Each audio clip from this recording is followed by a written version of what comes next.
I had H1 reach out to me Mm-hmm. for Space Station Gaming ages ago, ages and ages ago. And he was like, "Do you want a trial?" And at the time, I was like, I had no idea who he was. I thought Space Station Gaming was just like a mid team. Yeah. I was like, no, like I'm not joining this guys. Welcome everybody to part 4 of the Hot Drop. We had a fantastic guest for this one. Tiggleton from the Sonics joined us. We spoke a lot about their performances in the last year on the international stage. We spoke about their issues, how they plan to address them with their new coach Gunnar as well. And then we spoke a little bit more general about streaming and playing PUBG esports. We spoke about sort of the team streams, player comms, a lot of things that could be really cool in the scene. And then we had a little chat about his past and how he ended up as a very young Australian in the US playing PUBG esports competitively on a professional level. There will be a part 2 of this episode, so if you don't want to miss that, subscribe to the channel right now and have fun with the episode. All right, for this episode of the Hot Dog Podcast, I am joined by a very special guest and the first out of region guest. How you doing, Tiggleton? I'm doing fantastic. Yourself? Oh, I'm fine. Feels weird to call you Tiggleton. I don't know. I don't know if I'm a Tig or if I'm a James, but that felt very official.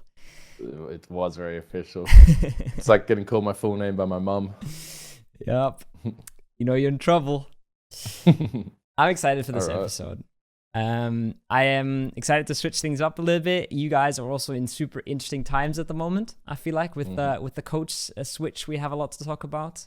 And I mean, you even felt like you had so much to talk about. You made a really long, good sort of Twitter video that I just watched. So I'm probably going to be linking that in the description. But maybe for the people that aren't really up to speed, there's a lot of EU viewers on this podcast. You recently made a roster change in the coach department. So you let go of Silogic. I don't know if I'm pronouncing that right. Yeah, close enough. And you picked up the SDK coach. You picked up LG coach, whatever you want to call it, Gunnar. Do you want to just sum that up real quick, why you guys came to that decision and what the thought process behind it was? Well, basically, Gunnar has a lot of life experience. Like, he's been through multiple tours in the military and has a lot of disciplinary and leadership, teamwork skills and knowledge that I think would be really useful for our team. Because our team on paper is exceedingly strong. We work hard. We all have the desire to win. We're all good. I just think we needed someone to point us all in the same direction to help us achieve that. And I think Gunnar was a really good person to help us try and achieve that goal. I think that's, from the outside looking in, that's what it feels like too. It's like the building blocks are there.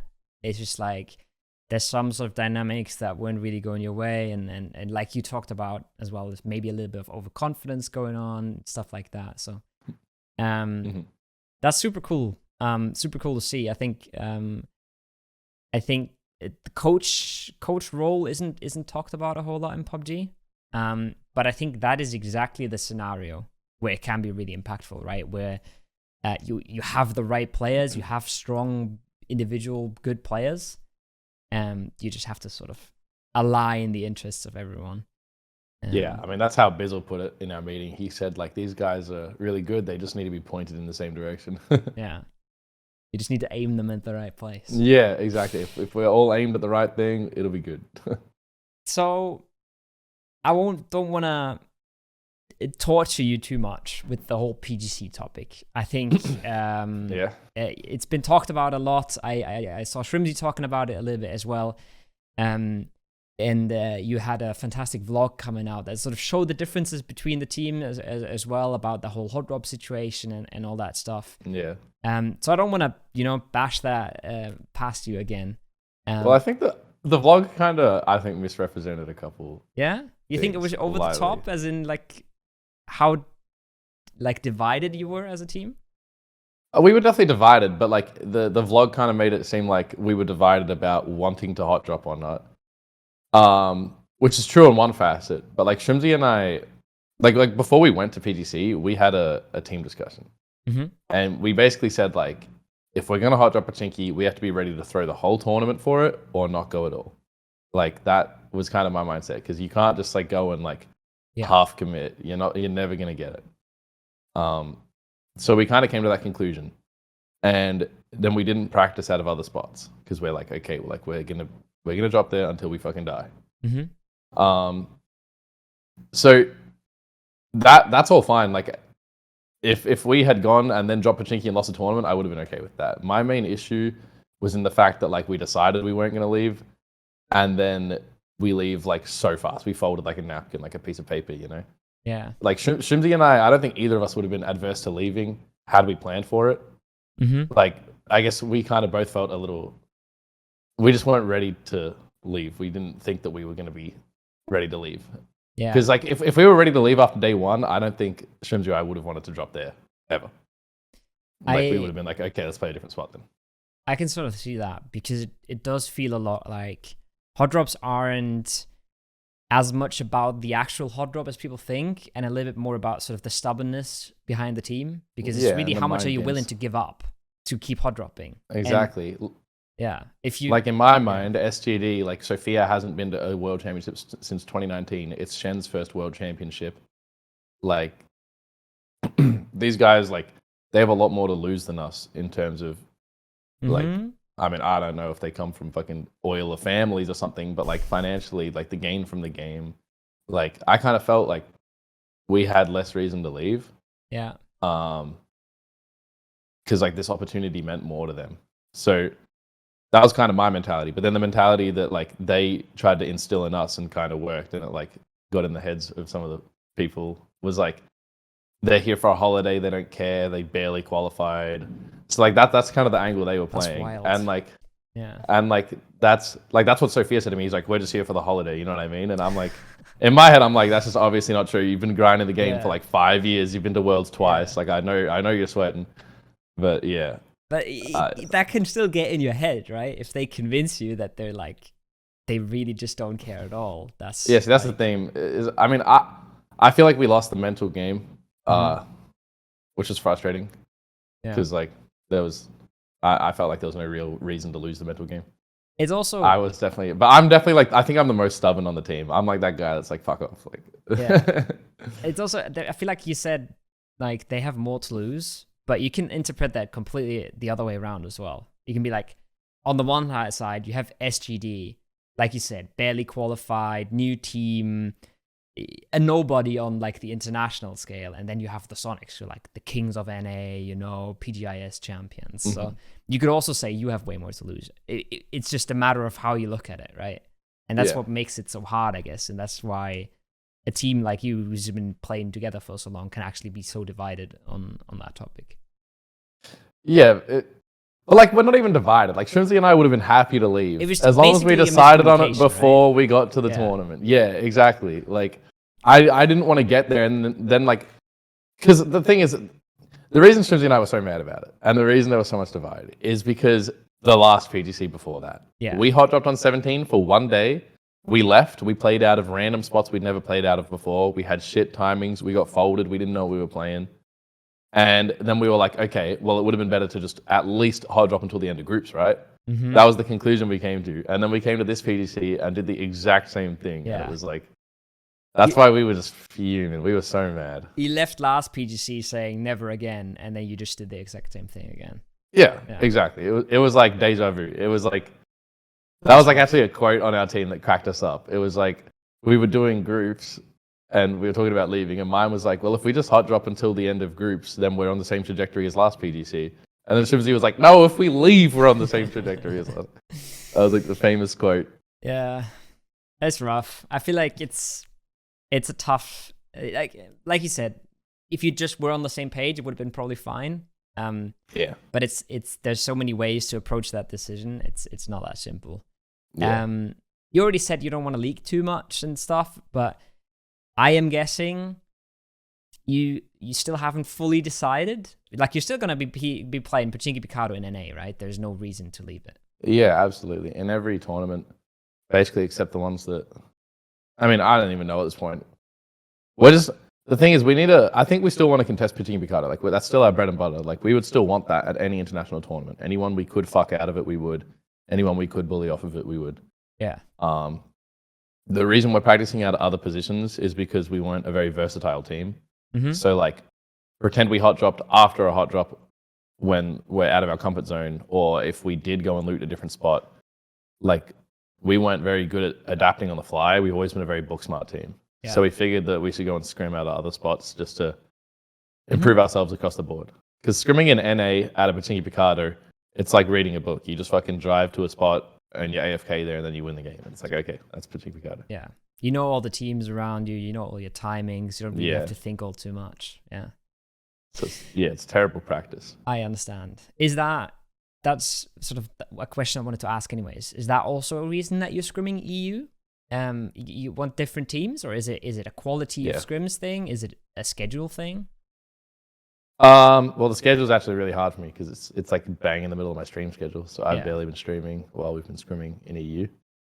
It's been a little tough, but yeah, the quality of scrims are about the same, I would say. The player skill is pretty even. I just think the rules in the EU that you can't like kill people before circle 1 or kill them and people get prio on loot spots, etc. And they will put like 70 people in the lobby instead of 64. Like they'll put a couple extra people in the lobby. I think it makes the games feel a little bit more realistic because the lobby's kind of more full. There's people everywhere playing angles that they would be playing in comp. Yeah. I was very surprised. I was casting a 19 team scrim lobby the other week. And I was like, that's a lot of teams. Like, that is a big lobby. But it felt competitive. There's just a lot of people alive phase 2. And even if you have a hot drop going on in Yasnaya or whatever, 8 people aren't playing the game, the lobby's still sort of realistic. So that's interesting. Because there's a lot of people in EU that think, like, the rules are dumb, like, you should be allowed to play whatever you want to play in scrims because you can do whatever you want to do in tournaments, So it's a tricky subject that people will probably never agree on. So it's really interesting to hear that you are playing EU scrims because of those rules as well. I mean, the thing is as well, like, when you have that many teams in the lobby, and I think that makes the game more competitive, you also can't really secure a safe ult drop like you would be able to in a tournament. So a lot of the times you have to end up stretching really far to get your loot, which is kind of unrealistic, but it's still like keeps the scrim more competitive circle 1 onwards. Yeah. There's always ups and downs. There's always like it's upsides and downsides for sure. Speaking about schedule, I remember Gunnar saying what he stands for is accountability, and he won't have people slacking and things like that. It is currently 11:30 a.m., right? Shrimzy has been live for 11 hours, and you've got scrims in an hour. Is that something you think could be a problem in the long run, or? Yeah. I didn't know that was happening. I mean, Shrimzy is a bit of a degenerate. Like the other day we woke up and we're playing scrims and he said like, I went to bed at 12. He was like, I went to bed at like 12 p.m. last night, meaning like he went to bed at like noon. And H and I started laughing. We were like, what do you mean? Yeah. He was like, yeah. But like he was dead serious. Like he actually went to sleep at noon. Yeah. And I'm like, how the fuck? What time do you even wake up? Like, what kind of schedule is that? Yeah. Well, I kind of feel bad though because like he has to work his stream schedule around my stream schedule because if I stream, it severely impacts his viewers and his revenue. So like he always streams these absurd hours, but I mean, that's actually I feel like I'm sacrificing my stream right now for better scrims. So he should probably be doing the same. To be honest. It's hard. I think it's something that comes up a lot when you talk to esports players. It's streaming, and I feel like it's pretty important for most players to sort of get your name out there, build your brand, have sort of a second leg to stand on as well. Yeah. But it can detract from your practice and your focus on the game as well, right? Like, do you think it's sometimes tricky because you could just be streaming and having a good time, and but you know, maybe like, oh, I've been live for 8 hours, I've got scrims in 2 hours, I need to take a break now and stuff like that? I mean, that situation's fine because I still feel like if you're ever streaming long enough that you should take a break before scrims, then I mean, like not too long, like 11 hours might be a little bit too long, or like 8 hours, but like you can get in like 4 or 5 hours, feel warmed up, still be caffeinated, and then play a 3-hour set of scrims, and that's fine. Yeah. That's all good. If anything, to me, like my experience is that streaming. So, still recovering from being sick. I'm trying to not cough. Don't worry about it. Streaming helps my competitive aspect because it makes me value my time more when it comes to scrims. I feel like a lot of people just play the game willy-nilly and not care. But like I'm always sweating my nuts off because like if I'm playing scrims and I'm not streaming, I'm like I have to make as much value of this time as I would have had streaming. And when I'm playing pubs and I'm streaming, I'm like, well, I need to make stream content. I'm gonna try hard. I'm not just gonna keep dying over and over. Like I'll care about my life because that's important to the stream content. Yeah. So I feel like it kind of helps me stay focused and want to make the most out of my I time. think that's a really good way to look at it, because a lot of people, they'll play the game and they'll stream a few hours and they'll scrim, but they won't think about it this way, like, oh, I'm wasting time that I could be streaming right now. Scrimming, wasting is in big quotation marks. I've got to make the most out of this time. It's a really good mindset. It's also something that I have tried to work on with the players since I've joined Ascend. Sort of like, I don't think you need to be scrimming 5 times a week, especially if you're not like a new team. There is really sort of a flattening curve of how much it really helps you and what you can really do. But when you're in there and you have those 6 games, you've just got to make the most out of it. Because there's only so many games you can get, and even if they're not fully competitive games, you really just try and gotta do the best you can out of them to get some sort of preparation for the very few tournament games that you actually get to play. I think streaming your POV is good as well because, like in scrims, I noticed like Ascend does this with like a couple of tournaments and stuff. Yeah. Like it holds you accountable to the decisions you make and trolling and stuff like that. So I'm kind of an advocate for streaming your POV of scrims. I haven't done it, but I'm considering it. So I know people would love that kind of content as well, but for sure, I just think that it's really anti-troll. It forces you to focus and dial in. You can't just show up and be sloppy. Yeah. I thought at first it would take focus away, but in a way it's also just like you said, it's motivation to try harder. And obviously it's great content, I think. So the way we've been doing it is stream it with comms and then don't break your camera. And then turn off comms in the breaks and talk about the games, because you know Twitch chat can get a little bit backseaty and stuff, and it can get a little annoying. I would probably just do no comms, to be honest.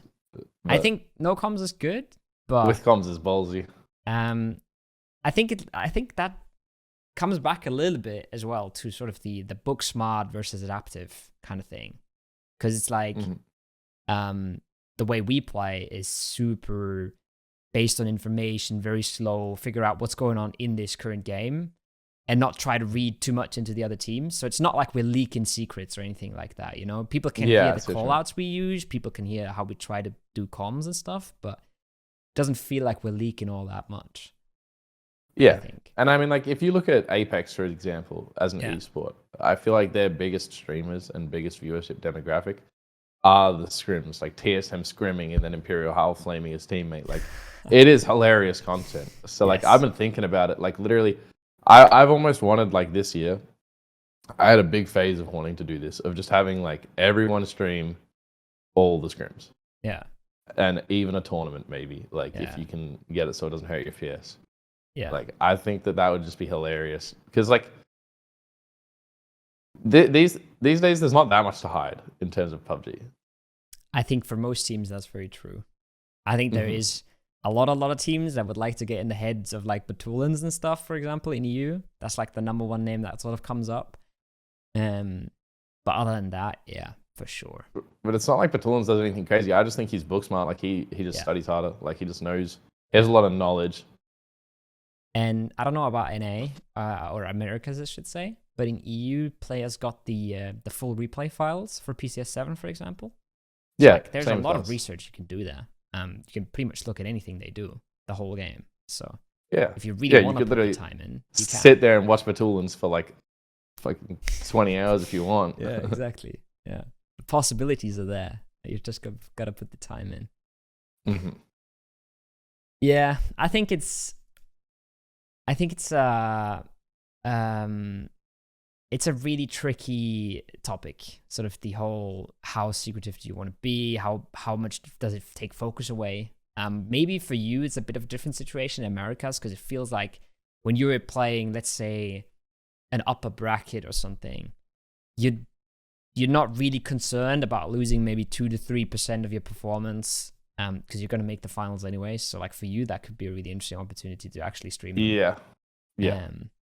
And just see how it goes. Because I think if you're streaming that, and you're streaming that like with comms, I think that is just the best content you can really put out for PUBG esports. And there's a big reason. I feel like that would blow it up. Yeah. There's a big reason. There's so many people I know that watch Apex because of this command center thing, where they can constantly hear the comms of the players. I don't know if you're aware of that, but they have it built into Twitch that you can pick from all 20 team streams, plus a map stream, plus the main stream. And you can just build up sort of your multi-feed in front of you that you want to watch, and you can have the comms of the players that you want, and it's so sick. That's cool, yeah. You're just basically watching a team stream with the player comms constantly, and sometimes you can check into the mainstream. It's super sick. Yeah, I just feel like, I mean, like, literally, in my brain, the only downside necessarily would be that the vibe of the team would probably be a little bit different, because we're a bunch of goons off stream. Yeah. In the voice comms, probably have to relax a little. Yeah, I can see that for sure. I think it's a very individual thing too. For some teams it definitely would work, and for others it would probably be a bad idea. I just think for the esports, if that was a thing, that command center thing, it'd be so sick. If you had a LAN, just have it for PGC. It doesn't have to be for every tournament. Like, just for the biggest tournament of the year, have 16 team streams with player comms, with player cams. It is so insane. Yeah. Well, I mean, like, the funniest content came from the voice comms in, like, PEL, for example, and MPL. Like, was it Reels that was like, oh he's in my building. In your building. Oh my God, he's in. He's in. Yeah, that's so good. Yeah, like, that kind of stuff. That is so Or, like, good. I remember they used to show liquid comms, and there used to be, like, Sampy and Yempy just go, like, push left, left. I was like, holy shit. Like, it was so cozy. There's such good stuff with that. It's just, player comms are insane. I think live player comms can be sick in like late game situations and team fights and that kind of stuff. And it's like the most immersive experience you can get, right? It's so hard to, from a fan point of view, to understand like how PUBG competitive is, because it's incredibly different from ranked. It doesn't get anywhere close. So like, and there's no insights. Like, there's no like, there's literally not a single piece of content really from like a big team, other than in China. So actually, this happened. So China at PGC 2021 streamed all of like a bunch of the teams' comms, and there's VODs on YouTube of all of the Chinese teams' comms from the tournament with like dedicated observers. Yeah, that's the kind of content we need. Yeah, actually, our comms got streamed without us knowing it. We didn't know it was happening, and it got streamed to this Chinese website. And Squeaky linked it to us at PGC, who was like, what is this? Like, we can hear your comms. And they were like watching our games. And they told us after the games, like, yeah, we were listening to you. And we're like, what the hell? Damn. Yeah, right? Lucky I didn't flame anyone. Lucky you didn't get cancelled. No monkey noises. Right. Yeah, I remember watching the new Happy point of view. And like they're like in a dip south of Power Grid, and Batulins is on a rock and just flushes CPN, and he's just like slamming his desk and screaming because they all have like super trash webcam mics too. Oh yeah, it's such good content. It's so good. My favorite of all time, and it kind of like, I don't know why it made me so happy, but it's Grand Survival at PGC 2021 when we didn't qual, and 17 was looking like they were going to qual in this one game on military base. It was like Kaisen, 17, and Buriram, 4v4v3. and Brewery Ram just all gets in a car and like drives at 17, and they all start DMRing Brew, and then Kaisen just like walks over the hill and kills all of them in like 1 second. Oh. And Lil Ghost, I think, was just like, ah! Like, it's just the webcam mic just slams his desk. And I was sitting there, like, neither of us qualified, but I was still like, yeah, take that, you sucker. Yeah. The amount of, like, I don't know what the right word for it is, but when you have, like, a webcam mic and someone's, like, screaming and slamming a desk, it's just instantly content. It's like It's perfect. Yeah. It's perfect. Good. Cool. The one thing that stuck to me when I saw like a Shrimzy interview about PGC and all that kind of stuff, he talked about that you guys had a mental coach for 2021, and you kind of decided like you don't really need that anymore for 2022. You think that was a mistake? You think that would have maybe helped you with how PGC 2022 went? So this is kind of funny because someone asked me this the other day, and my first thing was like, no, I don't think it would have helped. But then I started thinking about like I don't think that like the coach, like, it's not like I'll just say they said anything that was like an absolute like revelation or anything. And like, I think we had a couple disagreements with them. Like, for example, they wanted us to all use our real names in games and stuff instead of like TIG. Like, you know what I mean? Yeah. Like, just stuff like that. And we were like, why would you do that? Who cares? So like, there were like a couple disagreements and stuff. So like, we didn't really feel like it was that helpful. But they did give us this one like Google Doc thing that was like a reflection sheet. So after every game day at PGIS, we would go back. We would say what went well, what went bad, how do we improve on it for next time? And even though that's like so simple, it was just the act of reflecting that I think helped us all stay on track. Like, it helped us all dial in and like remember for the next day what we need to do, what went wrong, what did we fuck up. Like, yeah, I think there's a lot of these very simple tools in like mental stuff that are like you explain them and they sound so simple and easy, and it's like, you know, why would it matter? But they really help. Right. That was our mentality. We were like, this is just like a waste of time. Like, who cares? We can just talk about it. But like, I actually think the act of every single person on the team just writing down and reflecting on the day, and it was like visible to everyone. So like, I could see what my teammates wrote, and then we could have like a 30-second discussion about each bit, and then be like, okay, like that's good for tomorrow. Yeah, you know. I think there's a lot of underrated stuff there, and I think sometimes it's a bit of a challenge maybe to take everything seriously because you think it's like, what's that gonna do, right? But if you actually like let it get to you and you let it help you, there's a lot of cool stuff there. Yeah, and I mean the real name thing is like probably doesn't matter. It feels like something that might come from sports or whatever, but I guess it's like there's a lot of individual stuff to different players and different teams, right? Stuff that might help someone and then might not help you in the moment. So it's like you're probably going to get some things wrong if you're the mental coach. Yeah. And then again, you might get some things right, but the team just fully agrees altogether that it's not the right thing, even though it might have helped them. You never know. Yeah, right. Yeah. That was kind of the thing. Yeah. That's what was funny. Is when someone asked me about it, I was like, no, they didn't really help. And then I thought about it. I was like, I guess they did kind of help by showing us the reflection thing. Yeah. Yeah, it's interesting. I think it's underrated, especially in PUBG, because I think mental is. I mean, I think that's just probably all esports. I just only know it from the PUBG POV, but I think mental side of things is just so massive, and it's huge. It's not just the confidence; it's also sort of like the trust in your teammates and the whole like being on the same track, being like aware of what the goals are, what the mindset is. There's so much that can go wrong there, or can be like suboptimal, I guess, and it can really, really hurt you if you're at the top level already. I feel like that stuff can really make the difference. Yeah, like preparation, not only about like the teams you know and stuff, but like in terms of how your team is going to vibe and communicate, etc. Like that relieves a lot of stress and pressure off you, and I feel like that's completely underrated because PUBG is an extremely stressful game. I can't imagine a game being as stressful as PUBG when it comes to like a late game end zone and you're playing for $1 million.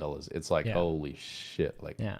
you know, you pick out the smoke wrong, or like Yeah. it literally feels like you're in a fucking trench Yeah. in a war. Like, so if you can keep yourself like calm, it's super important. And that goes down to like even the subconscious level. Like if there's stuff you won't even be thinking about that just like stresses your body out. It's taxing on your body when you're that stressed. It's completely underrated. Like people don't talk about it, but like you sleep less at events, etc.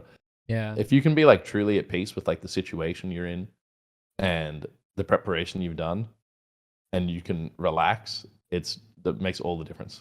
Yeah. I remember there was like a game at, I think it was PGC 2021. Yeah. Where there was like a late game. Liquid had like 1-up, and I think Ghibli was the guy. Korn was playing for them, and they were like struggling to make the cut to qualify to the finals. And they cut to the player cam of Korn, who's like 1v2ing in the compound east of Quarry, in that warehouse compound. Mm-hmm. And they cut to his player cam, and he's just sitting there like smiling his ass off. He's just like 1v1ing EB and then surviving another team to make it into finals, and he's just like smile like this, dude. You know? And some people are just built like that. I'm just like, what the hell? Like, how is that a thing? But yeah, like you said, if you have that in your head, if all you think about is like, oh, I have control of this, I can decide this, and I know what to do, you know, it sounds easy in theory, right? Mm-hmm.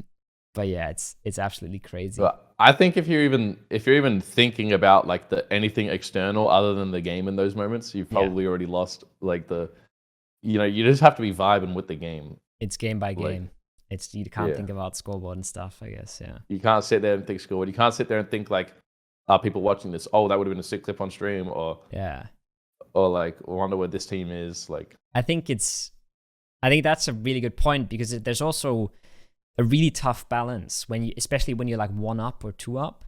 Like, how much do the other two teammates actually help and like pitch in? Because if it gets too much, like they can really have a good impact. They can really help with like information, kill feed tracking leaderboard points, whatever. But if they'd help too much, I feel like you just take the confidence of the people away that are actually playing if you tell them what to do.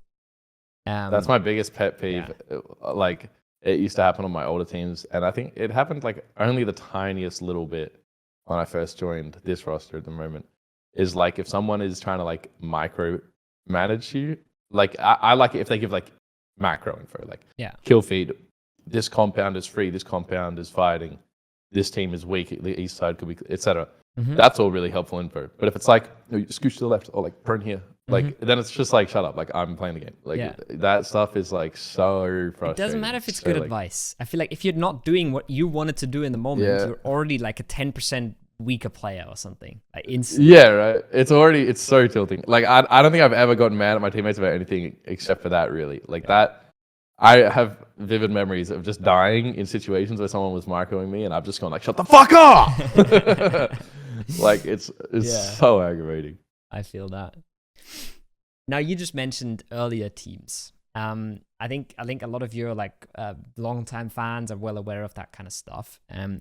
But many of the EU people might not really be. You moved to North America. Around the time where you were playing NPLC. I don't know if you played some of NPLC still from Australia, and then you moved, or did you move for NPLC? So I played one NPLC. Yeah. I played one NPLC phase in Australia. Mm-hmm. And everyone was calling me the ping demon. Like, I remember Microfry coming up to me after that phase, and he told me one time he shot me 6 times with an SLR and I didn't die, and then I 2-tapped him. And he was like, yeah, you have a ping shield, it gives you extra HP. Like, and it was because like I was like, oh, sure, bro, like what? So I played the first phase from Australia, and then I played the second phase from America. Visual flew me out to play the second phase. And then you started living there? How did that go? I just started living there straight away. Got a visa right before taking NPLC phase. Was there a time where you lived with Bizzle as well? There was, right? Yeah, I mean, he basically, when COVID started, he felt like I shouldn't just be looking after myself all degenerate mode. Plus, he technically had to like shut the office down, even though I was the only person going to the office. Like I would walk from my apartment where I was the only person to the office where I was the only person, but he still had to like close it down for like restriction rules. And my apartment was fucking tiny. I lived in this shithole. So he basically moved my whole setup, my streaming setup, into his living room and was like, you just stream from here. And I did that for like the next 3 months. I lived with him. And I mean, those are my highest streaming hours of all time. I think I streamed like 260 hours in a month at one point. Jesus. Because I was just waking up. I would make a huge bowl of oatmeal, eat it, and then like he would feed me. You know, like it was like having mum's cooking again. So like I I didn't have to end stream to get up to eat and stuff. Like I could just sit there and stream all day. Yeah. That was an absolute grind. Is he like? Is it too much to say that he's like a like a second father figure to you in some sense? Because he kind of brought you to the US and like helped you out with all that stuff. He's definitely like a role model. I don't like saying father figure because I feel like that detracts from like my actual dad. My dad is literally like one of the most hands-on, loving people. I feel like I won the lottery with my parents. Like they're genuinely. I'll always be grateful for everything they do. Yeah, for sure. No, it's just lack of a better word, is sort of what for sure. Yeah, but Bizzle does say that. Like, we went to this golfing club in Dubai, and he was basically like, I was in Doha actually. No, I was in Dubai. Sorry, it was like he just told them that I was his son and his caddy, like just to see if he could get me in cheaper. You know, like he'll go around if it's like too hard for him to introduce me to people. He just says like, "This is my son." Like. Yeah. It's because we both have accents. People are like, "All right." Yeah, makes sense. Yeah, that's funny. It's cool because like I don't think a lot of people would get that chance, right? To just like move to the US and just like follow their dream. And you've just sort of been on Sonics ever since, and just really just followed. I think, is it fair to say? I think you follow your dream pretty much, right? Like, I think so. Yeah. I mean, it was kind of funny. Like I was just playing PUBG like all throughout high school. I kind of threw my year 12, it's like my final year of school to get into university. I kind of threw that just playing PUBG. Yeah. And you get scored like between 0 to 100 in Australia. And that's like your admissions rank to get into university. And I missed out by like literally just 1 point on my engineering course. So I went to university to do like some maths science course so I could then transfer to engineering. And like, my first couple of days there, it was like a 2-hour train right away. I was just like, holy shit. Yeah. Yeah, so I went there for 2 weeks and then I went to NPL Royale or Relegations. It was an event and I met Bizzle there. And 3 days later at the end of the event, we were all sitting around a campfire. It was me, Bizzle, Unit Sean from Space Station Gaming. No, from Totality, not Space Station Gaming. It was not Unit Sean. It's a different Sean. Okay. Fuck, I can't remember. Yeah. Anyway, there's some Totality. Yeah, like we were all sitting around a campfire, and Bizzle was just drinking a beer, and he says to me casually, like, "I'll get you a visa." And I was like, "All right, cool." Like what? He's like, "Yep, I'll bring you to the US. You know, I'll get you a visa." Damn. And then like it was worded exactly like that. That's just how he said it, and then it ended up working out. And that's wild. It was pretty funny. Everything else is history. That's pretty damn cool. I say campfire. It was like one of those like gas fires, like next to the pool area of the hotel. Just to campfire sounds way better. Just yeah, I said campfire, and then I was kind of like, it's not like we're in the fucking woods. Like I didn't question it. I was like, yeah, that sounds nice. Sounds like a vibe. Post Royale fucking camping trip. Damn, that's a while ago. All I could think about, you said SSG, I thought about like their jerseys. They had like grey and yellow jerseys. That's all I remember. Yeah. Like Vexel, I think, was playing for them. Vexel, Smurf, D-Master, and Huyn. Yeah. You know, Huyn actually, it was ages ago. Before I joined the Sonics, it was really funny because I saw eUnited as like a bigger org. So like little 18-year-old Jimmy was like, I want to join eUnited. And I messaged them. I was like, are you guys going to make any roster changes? Because I will join you if you do and you want me. And they were like, no, we're not changing anyone. Like, I was like, okay, I'm going to sign to the Sonics. Like, if you need to let me know now. And then they were like, no, we're not sending anyone. Mhm. And then like a week and a half later, they messaged me. They're like, are you still available for a trial? Oh my god. And I was like, what the fuck? That's just fucking esports, Yeah. bro. It's like, So like, and I'd already signed, so I was like, boom. But I mean, that was in hindsight, that was a good decision for me. Bizzle was telling me like, you're an idiot if you sign there. yeah. So like, I mean, he did look after me pretty well. I feel like in the sort of in that sense of like you making it as a player, it probably wouldn't have been that big of a deal. Like you've gone through some rosters, some like more successful, some less, and you've made your way just because you're good enough. But it feels nice to stay with the Sonics, right? Like they've treated you really well, and you've been really successful for them. So it's nice that you didn't throw that away for eUnited. I also had an H1 reach out to me Mm-hmm. for Space Station Gaming ages ago, ages and he was like, do you want a trial? And at the time, I was like, I had no idea who he was. I thought Space Station Gaming was just like a mid team. Yeah.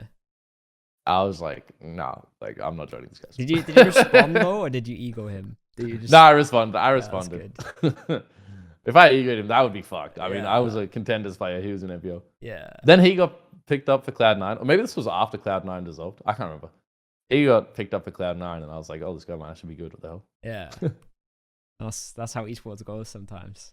I feel like you kind of ego someone, or you think they're just a nobody, and then like 6 months later they're like way above you, and you're just like, oh, that's what happened with Fex. That was part 1 of this episode. There will be a part 2. So again, make sure you are subscribed if you don't want to miss that. If you do enjoy this kind of content, make sure you follow, make sure you're subscribed wherever you are. And if you want to support a little bit more, there is my PUBG creator code, which I'll put in the description. And there is always my Patreon for the people that just want to give a little bit of financial support for this content to exist. That being said, watching is more than enough. And I will see you guys for part 2 in just a few days.